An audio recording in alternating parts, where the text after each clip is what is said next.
اجين. يلا 1 2 3. قول لي انت 1 2 3. 1 2 3. واضحين احنا؟ واضحين. اول حاجه بسم الله الرحمن الرحيم، والحمد لله والصلاه والسلام على سيدنا ونبينا محمد وانبياء المرسلين.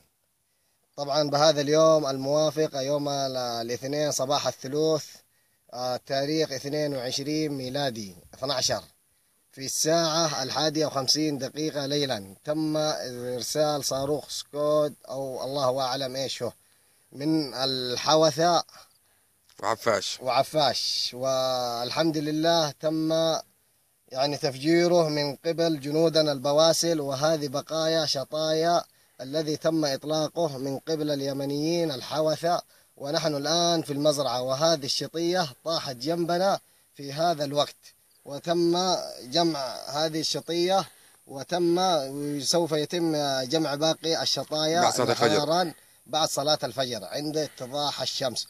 والحمد لله رب العالمين.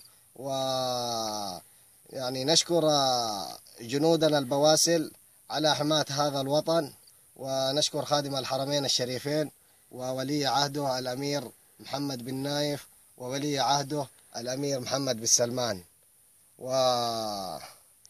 وإحنا جنود الوطن. ودرعك يا أبو محمد. عيد خلاص.